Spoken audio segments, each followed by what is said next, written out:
अस्सलाम वालेकुम रहमतुल्लाहि व बरकातहू। जनाब भाई दोस्तों की फरमाइश तो माशाल्लाह मक्खी चीनी मदरसा नस्ल की बच्चे वाली बकरी लियांदी ने माशाल्लाह खूबसूरत चीज़ है। तो लो जनाब फेस ब्यूटी भी चेक कर सकते हैं और ताज़ा दो दांदे कोई चौगी या छिग्गी नहीं बिरा वाइट अख दे ने और कन्ना दे लापर भी अच्छे और बिल्कुल बरीक पशम दे ने खूबसूरत माशाल्लाह चीज़ है। तो लो जनाब राजन पूरी पाठ दी और जनाब इस नस्ल की एक क्वालिटी होंगी है कि जियो जो ब्रीडर तू क्रॉस करे सो वो जे बच्चे देसी और प्रूफ थोड़ी अखन के सामने बिरा वीडियो नार वे इंशाल्लाह तुहानू अच्छी तरह इन्फॉर्मेशन दिसा है।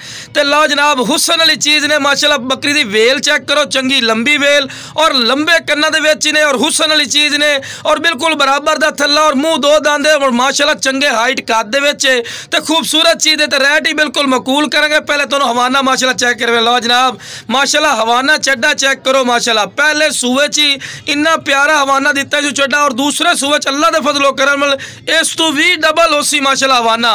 तो हवाना तुसीं चेक कर सकते हैं। इहो जिहा हवाना विखा के जनाब आखदे जी 2 किलो दुध है 2.5 किलो दुध नहीं बिरा 1 किलो दुध ही नहीं पिया बिरा वो भी 2 टाइम का वेखो ना केड़ा वड्डा हवाना लेकिन दुध 1 किलो पिया। तो लो जनाब ये अपना बच्चा जनाब उगाली कर रही है चेक कर सकते हैं। तो लो जनाब और इस तो बाद इस बंदे को साइड से कर देना कि बिरा तुहानू पता लगे किस दा बच्चा किस होर दा है। लो जनाब अपने बच्चे को सूंघ रही है। तो माशाल्लाह पट दे लापर चेक करो बिरा कितने लंबे कान ने। ये नाल दी तुसी मंडी पूछ लो या फार्म में पूछ लो तो असन जी 40,000 दी 35,000 तो घट नहीं करांगे लेकिन अपना बिल्कुल मकूल और जैसे मुनासिब राइट हो सी थोड़ी सोच तो भी इंशाल्लाह कम। तो लो जनाब चारा भी बिरा खवा के विखा रहे हैं कि तुहानू पता लगे कि सेहतमंद और माशाल्लाह एक्टिव है कोई बीमार नहीं। तो इस तो बाद टोर के विखावांगे।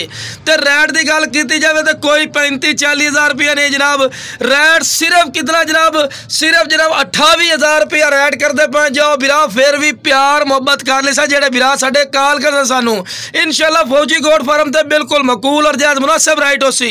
तो लो जनाब टोर फेर के विखा रहे हैं कि तुहानू पता लगे कि सेहतमंद चीज़ कोई लंगड़ी या लूली नहीं माशाल्लाह। तो पाठी वेखो कितनी माशाल्लाह खूबसूरत दिती सु माशाल्लाह वड्डे कान सु और पट दे दोम वेखो बिल्कुल तीरली कर सीधी और चंगे लापर सु माशाल्लाह कन्ना दे।